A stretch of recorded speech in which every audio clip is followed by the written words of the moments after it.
Welcome home, Cojourners. I'm glad you're here for another episode. I'm Dr.Thema, licensed psychologist, ordained minister, and sacred artist, here to help facilitate your journey back home to yourself.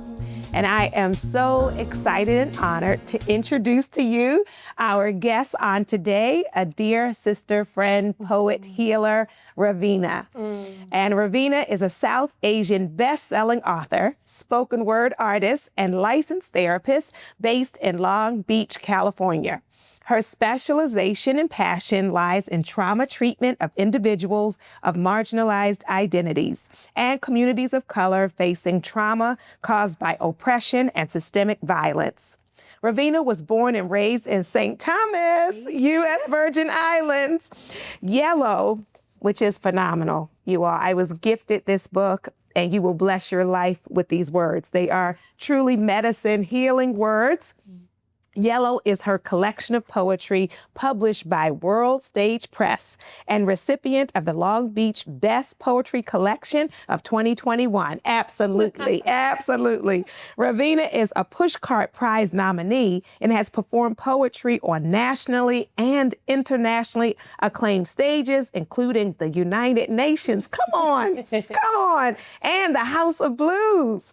RAVINA is a performing spoken word artist with the collective Long Beach Never Speak. She is the founding director of Writing as Healing Los Angeles, an award-winning workshop and series that honors the intersection of creative writing, expression, and mental health. Welcome! Thank you. Oh, I am so delighted that you are here. And we usually start with a poem. And since we have a poet in the midst, we're going to share a poem from her book, Yellow. I'll read this one, and later she'll treat us with her own reading. Yes. All right. So this piece is called Sacred. With or without you, in your presence or not, I am still the most sacred version of myself there is. Still magnificently whole. No matter how much I feel nourished from your watering my petals, no matter how much I crave what you feed me, regardless of the growth within me I feel from being with you, I must remember this truth. I have been surviving and will continue to survive. There is a garden around me that loves me whole, for my leaves and for my thorns, and no part of you will change this. You may stay, or you may leave, but the sun will always choose me in the morning and will always greet me with a kiss on my cheek. Yeah! Yay! Thank you for reading that. I love that. Oh, my heart is full. Oh, my good. What a reminder. And we have to remind ourselves that we enjoy love and connection and all those good things. But no matter what happens outside of us, seeing ourselves as sacred. Yes. So healing. Well, I am glad that you're here and appreciate in your poetry and your workshops and your speaking that you're transparent about your journey, and you have such a powerful testimony is what I call it. So as we think about homecoming, coming back to ourselves, there are many experiences that can disconnect a person from themselves. And I wonder if you can choose one of the experiences that disconnected you and talk about what that journey was like. Yeah, absolutely. Well, first of all, thank you for having me in this space that you have created. You call us Cojourners, and in your words, sacred artists. And you have created a movement where we can feel connected, even if we haven't met the other Cojourner. And thank you for just leading us in a way that feels tender and feels sweet and feels just so holy. So thank you for being part of my homecoming journey. I actually found you in my homecoming journey, which is so full circle that we're here. I think for me, I will first preface it with saying that I wanted to talk about the topic of gender-based violence, of assault, of intimate partner violence.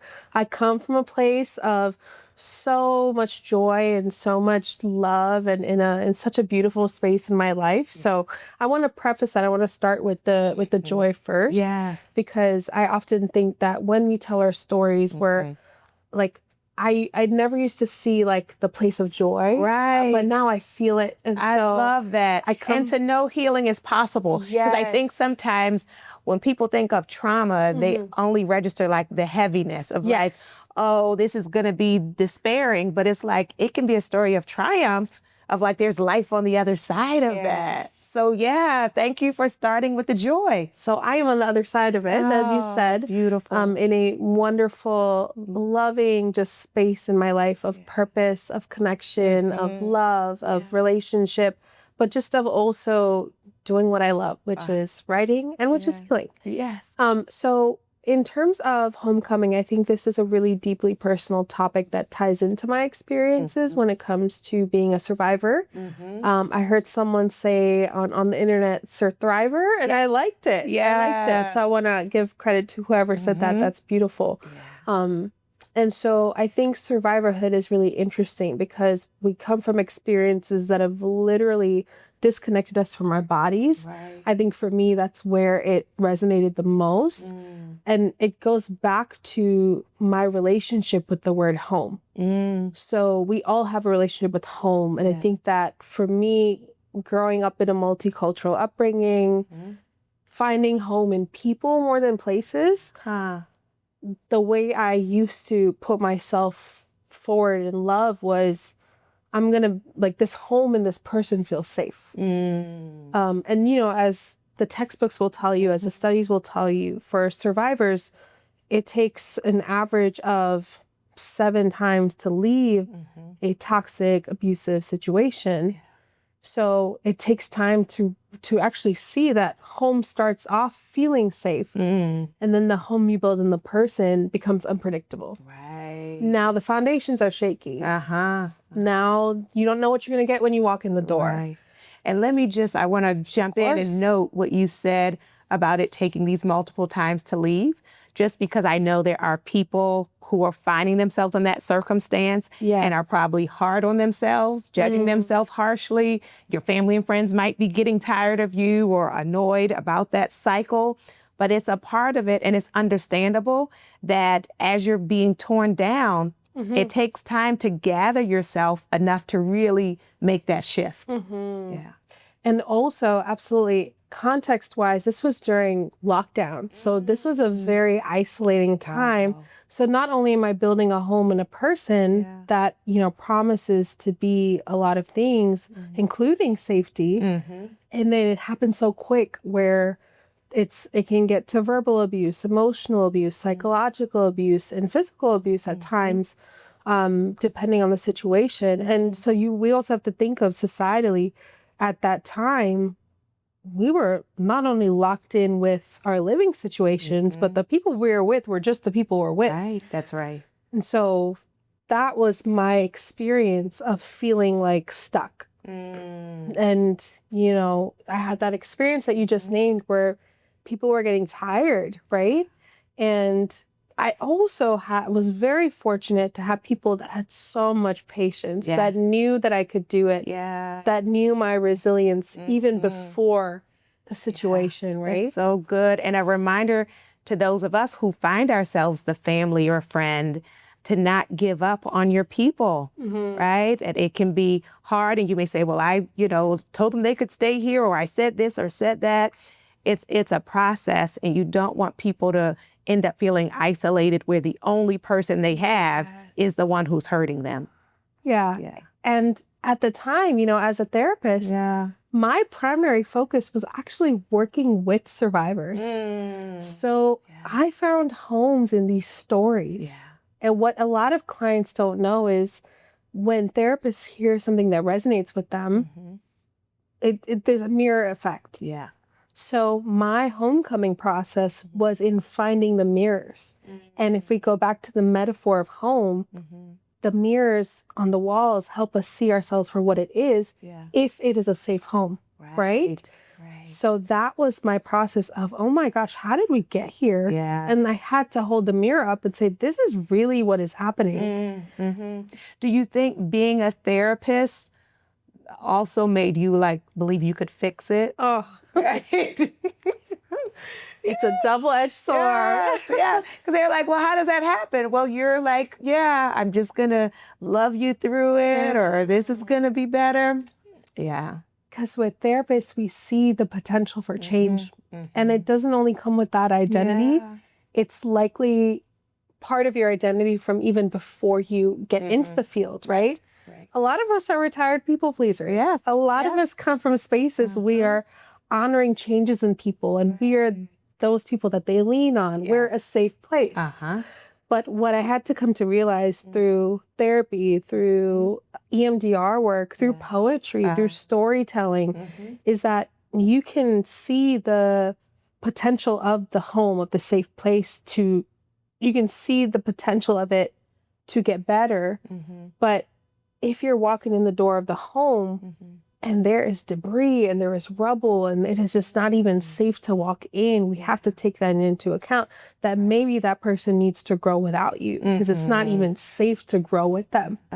Say that again. Yeah. Maybe they need to grow without you, because I think sometimes people feel like, oh, if I quote unquote abandon them, then then they won't get to heal. And it's like, no, their healing can take place without your presence, right? If they desire that for themselves.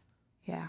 The other layer to it is, at the time, I think when you're in a shared community together with someone who is a problem, you know, and you leave them, you're also leaving what comes with them. So I was brought into this beautiful artistic community, and I had to choose, okay, I have to leave whatever comes with this, because it's not, I can't even be an ounce a part of this person's life. Wow. And I will say it's a privilege to be able to say, I can drive down to San Diego. I can get myself a safe place. Right. I can find community. I can find community. Yeah. But that grief and that loss over it's losing real. community is real, because there are people that will show you that they don't believe you. Right. Even in communities that claim to love you. Yes. Thank you for naming that, because that adds an additional layer of what makes it difficult. And, you know, I've worked with many people who talk about being surprised at the losses, the social losses, because they thought some of these relationships could outlast it, and it couldn't. And so it is a grief there of not only my idea of what I thought this relationship was going to be, but who I thought this community was for me. Yes. Yeah. And people will show you they'll their show biases. Yes. And as you said, that they don't believe you or don't support you, both with words, but also with their actions. 100%. You're like, surely you couldn't, if you believed me, you couldn't flow in the way you're flowing, right? And it goes back to, I think a lot of communities are rooted in what's called restorative justice, right? So they believe in, oh, well, we foster people who need fostering, and then they can grow past their wounds. And if we create an environment where they're using art and they're expressing themselves, then that's much better. But behind closed doors, people don't see the side of them that isn't applying what they're learning. Yes. So we can't have restorative justice if the stories of survivors are not also at the forefront. Yeah. Right? Yeah. So important how we think about not only mental health, but those in an activist or collective space, how we think about transformation, right? Because, you know, people can do poems or paint or do whatever, and nothing has shifted. And for us to, you know, sure, that would be easy. That would be nice if it, you know, worked that simply. But as you said, then behind closed doors, you're getting to see the truth of how this person is continuing to show up. 100%. Yeah. So then what, and you said you got to go to San Diego and build community. So how did you make your way out of it and back to yourself? So interestingly enough, I went to San Diego shortly after I hit my low point. I said, okay, this is where I have to draw the line. And it was when I was moving on with my life that people who are perpetrators or abusers, because there's a power and control dynamic, when they see you moving forward, is when they'll try to reel you in. Yes. And it is not anything that anyone deserves. Right. So my home base is in Southern California, is Long Beach. And I said, you know what? I'm going to stay. I'm going to go for a couple of days, be with my family, be around the joy. Like, I knew that I needed that. And I'm grateful for that inner wisdom that gets passed down to us. But you know what? I'm going to go back and I'm going to make my own safe sanctuary here, because I'm not going to lose access to other communities and loved ones that are such a part of my life, my career, everything. So I said, you know what? I'm going to reclaim that. But I remember there was one moment that really was the catalyst to my own homecoming journey. And it was that I remember not having prayed for a very long time. Because when you're in survival mode, a lot of times it's hard to access prayer for some of us, right? For others, it's easy. But I remember there was a moment where, again, I hadn't prayed in years. I wasn't really connected to faith in that way. But something just brought me to my knees, and I just prayed for kindness. I said, Lord, it's been a long time. I just don't know what to do. I just need kindness in my life. I know that the person I am deserves more. And I really think at that moment, that spirit talking. Yes. Right? There's something inside all of us that is resilience. And sometimes it comes out in those moments where it looks like you're at your weak point. But for a lot of us, being on our knees is the strong point. Yes. And so I found that in a moment of darkness. Wow. And I was like, you know what? I know I deserve that. From that point on, it was just, it brought me so much closer to God. Brought me so much closer to faith. Because when I was rebuilding, beautiful things started to fall into my lap. And I realized it's not just kindness in the people around me, but I was like, I deserve to be kind to myself too. Oh, that's good. And then blessings come. Right. And then shows and performances and things that really helped me heal came to me. And that moment really changed my life. And even in a moment of attack, I remember I almost felt like I heard like a small, like a whisper or like a voice or, and not in a psychosis sense. No, I got you. But in a Y'all sense know what she's of talking spirit. Yes. And it felt like my inner child. And she was like, you got to go. Just go. Just go. Doesn't matter if it's the 7th or the 8th time. Just go. Yes. And that voice reminded me that there's like, I'm not alone in it. So much of survivorhood is processing internally, not telling people, not wanting to burden. And I barely used to tell people about it. And I come from a place of testimony now. But it's so much is internal. Right.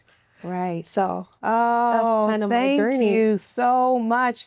I heard community made a difference. Oh yeah. Your own art made a difference.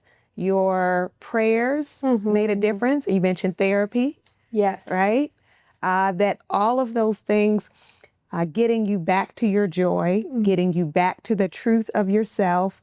And then I think I heard hints of love. Yes. So opening back up to love. Yes. What's that been like? Ooh, that was a process of giving myself permission. That if the whole time, if I'm asking for the narrative to rewrite itself, if I am rewriting it, then of course that's going to come along, right? Okay, it's here. Enjoy it. Embrace it. It's scary. It was so unfamiliar. Because that was also at a time when the world had opened back up. And I just remember feeling like, this is what it feels like to stumble and fall and then get to a safe shore. It's not an easy swim. Right. And there are times where the unfamiliar nature of a healthy relationship is often what's not talked about after an unhealthy one. Yes, it's true. And also getting back into healthy relationships, right? So it felt like it coming to shore, it coming to self, because that was the most sacred mirror I could hold to myself. My incredible, incredible partner. He's all things wonderful, but the relationship actually brought me closer to faith as well. Wow. So I felt like I had begun this little journey of venturing back. And then it was like, there's no way I could have survived what I had survived. Yes. Without something bigger, without a higher power. Yes. And so I started to rebuild that. Oh, that is wonderful. I love it. And if I can say, I have seen the two of you together, and it's just magnificent. Thank you. Thank you. Well, would you like to share a poem with us? I would love to. Okay, love that. This poem is in honor of coming back to self in the body. So this poem is called Canvas. When was the last time you thanked your body, your chest, a cage for your beating, pulsing core of a heart, your body a canvas, a carefully constructed coliseum, a home to your voice? When was the last time you thanked your body for surviving you?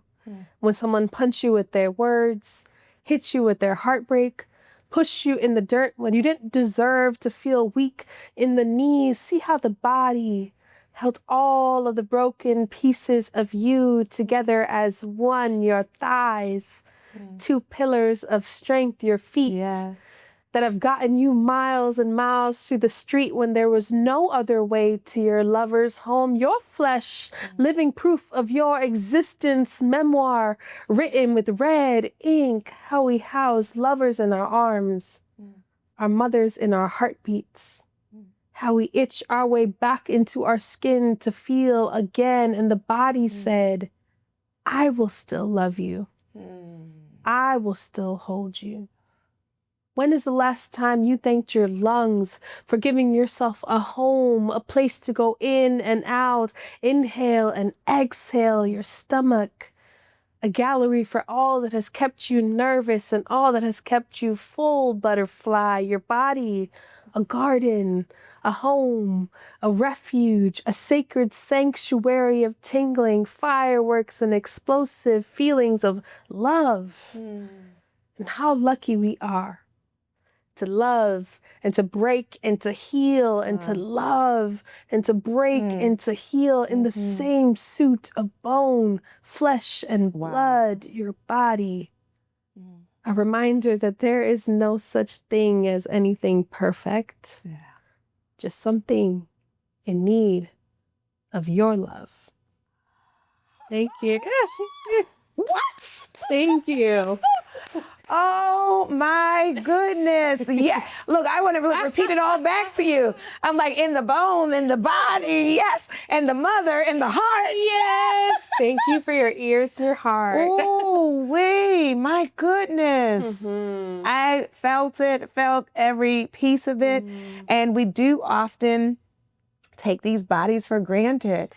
And they're the ones that have been with us this whole time, right? This whole journey. So, yeah, giving thanks to our bodies. Thank you. Thank you for that. And I'm going to make a request that I didn't ask in advance, but in the bio, I know you do the writing workshops. So sometimes our audience likes a homework. Oh, of course. Could you share, like, what is something people could do today or this week as they're on their homecoming healing journey? There's two things that come to mind. Yes. I love a good homework. Yeah. You know, Come on, yeah. we're all students, right? There's a couple of things that come to mind. I think one is a lot of times when we're in a place of reclaiming, there's a really common thing that's thrown out there that in the writing community that says, like, write about I am. I like to twist that and say, I am not. So, for example, I am not the things that tried to kill me. I am not the thing, my experiences from the past. So I am not. And the other thing that comes to mind is, what would it be like to paint a picture with your words or with your dance or with your song of what your safe, sacred home looks like, right? Are the walls full of affirmations? Are the guests in your home your friends, your pets? What energy do you allow in? And because when we can envision that, I feel like that's when we reclaim it and make it our own. We strut around wearing what we want to wear. Right. We dance in our bathrobes. we get to define freedom for what it is for us. Wow. Take up space. Take up space. A lot of us don't do that. Right. It's true. We're shrinking and hiding. 100%. So I am not, and then paint your home. Yes. Oh, you all, this has been the best ever. I invite your soul, and I invite your soul to tell your heart, mind, body, and spirit, welcome home.